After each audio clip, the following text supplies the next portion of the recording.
Good Monday night, April the 11th, 2022. This is Granny with a different kind of bling bling on tonight. Oh my goodness. Wanted to do something a little different. Um, this is going to be part two of chapter 8. I thought we would finish it, but it looks like I'm going to have another session because I want you all to get the full benefits of what it's like raising my son, Michael. We're on Facebook, YouTube, Instagram, Twitter, and we have a Facebook page. Many of you know that. Next weekend will be Easter weekend, and I'm not sure. I have to speak with the team to see if maybe we may not come before you next Monday night, and we may. A lot of people will be celebrating Easter, and I don't want to interfere or take away nothing from that. This is Granny, old hands. Let me see. 16 more days, Granny will officially be 72 years old. Okay? Chapter 8 deals with these hands assume the position, one of the laws of the land. And you may think, where'd you get that title from? The good Lord. Like I told you about the other chapters, all of this was God. I've assumed the position, and I assume it every day. And this chapter deals with teaching Michael, our son, what it means to assume the position, one of the laws of the land. You already know, and I'll say it again, that we've been blessed to be on Facebook, Twitter, YouTube, Instagram, and we have a Facebook following. Last week we stopped at the bottom of page 52, and we're trying to keep talking about my son Michael. God will wait for him to enter his plan. I'm going to back it up just a little bit because I'm sure Michael has heard that sermon from me, from his father, pleading with him to complete his education. And he did make good choices, went away from home. He did show up for work on time. He's a stickler about that.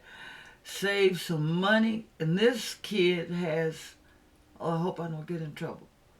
He tells me all the time, well, you need more than one stream of income. And I'm thinking, boy, but it's true. So this dude has found out a way to have 3 different streams of income. And I'm so proud of him because in our latter years, he's helping me and his father understand and appreciate that dollar bill. Save some, spend some, invest some. Ooh, and buy some land. And I've talked to him and all the kids about, you want to buy some land. You read all over Facebook, you read articles where people that look like us are buying up land because God is not making any more land. And we've taught Michael, you need to leave a legacy. And if all else fails in the world, God will wait for him to enter his plan. Michael has no excuse. And we stopped with the word dress rehearsal is over. And we're going to be short because we're going to try to do this in another session. I believe next Sunday is Easter Sunday and it's coming. And I don't want to interfere with anybody's celebration. So again, it sounds like I'm being repetitive. But if the team says maybe we should wait, we'll let you know. We began with Michael always being aware of his past, acquainted with his presence, and very hopeful about his future. Michael realizes the importance of wearing a belt. Never tolerated that. And he knows the consequences of dropping his pants before marriage. My husband and I will walk him through the court system to carry out his duties early for fatherhood if he should surrender to foolishness. Michael has been taught repeatedly to respect females, Michael. Don't put a female in that position where she has to alter her life for a few minutes of pleasure. And I'm saying this is off script, but this is so important. I don't want Michael to be responsible for some young lady's pain and some lady having to alter her life because my son couldn't wait With all that said, we've instructed Michael about the position if he's ever stopped by any type of law enforcement anywhere with or outside this great nation. Michael stands exactly 6 foot 2 inches tall. He's 272 pounds, and he's been blessed to have one of the darker shades of chocolate skin tone. It's as if the bright glow from the sun and the moon came together in a magical conversation to etch this color just for him. Michael's eyes invite you inside to have a brief talk about the stories he's been told all of his life. And yes, there's a sweet, nice, gentle spirit that follows Michael. We had no choice but to train and capture his attention. I know his journey will take him before great men. We also realize the price he must pay for traveling on such a treacherous road. We had no choice. Many of you may feel the restrictions placed on Michael were uncalled for. For some may even surmise that we've put too much pressure on him and the parameters are unrealistic. But Michael is cognitive, assuming the position of lifting his hands and surrendering.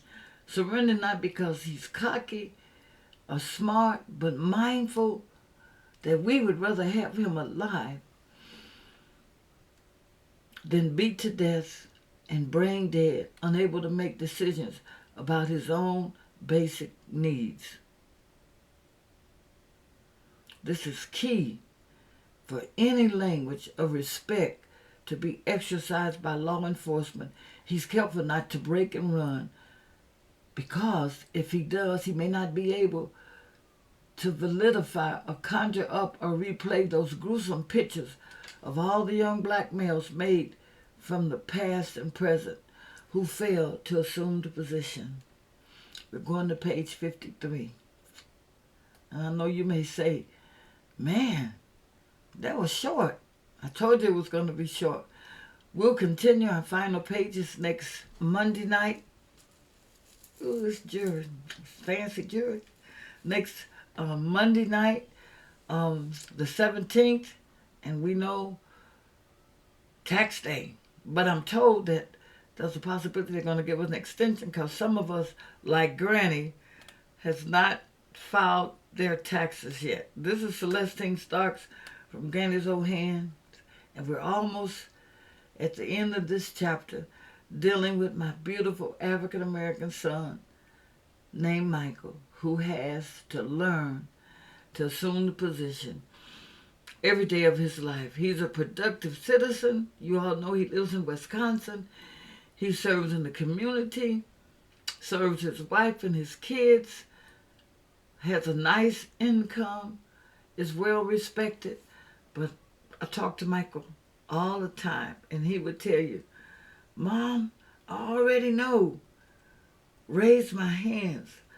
Well, I want that to soak into Michael's spirit, because none of us want to get a phone call that says something happened that could have been avoided. So we know as Granny raises her hands again and comes out of this closet with Michael, each and every time she does it, she's invoking God's presence to be there, to help her make decisions that are wise, that are beneficial, and that can help somebody else. Remember, one of the laws of the land is if you're stopped by law enforcement, you know what to do. This is Granny. She's on Facebook, Twitter, Instagram. She has a Facebook following, and I can't say it enough. This has been such a blessing. We started this back in October of 2021. Had no idea it would take on a life like this, but it has. And each Monday that we come to you, that I raise my hands, I'm a little older, and I'm out of another closet. You may not think so, but I am. Until next week, enjoy your week. Enjoy Easter. If it's possible, go to a service somewhere. Good Friday will be services across this nation. Let's remember people that are bereaved. Let's remember persons in Ukraine. Let's remember our president. Let's even pray for law enforcement, because we're told to do that. In Ephesians, we're told to Send up some prayers. Again, Celestine Stocks. YouTube, Instagram, Twitter, Facebook. It's a blessing. Thank you so very much. We'll see you next week. This is Celestine Stocks saying, enjoy the rest of your week. And I tried to keep it simple this time. I know I wear a lot of different hats, but I love these hats, guys. I got enough of them that I could probably change every week and not wear the same one. And I love red. You guys know I love red. And I thought, hey, this would be something cute to show you guys. I like this. Enjoy the rest of your night. Thank you so much for joining us. See you next week. Bye. And each week I go a little higher. I go a little higher. Thank you so very much. This is Granny saying good night.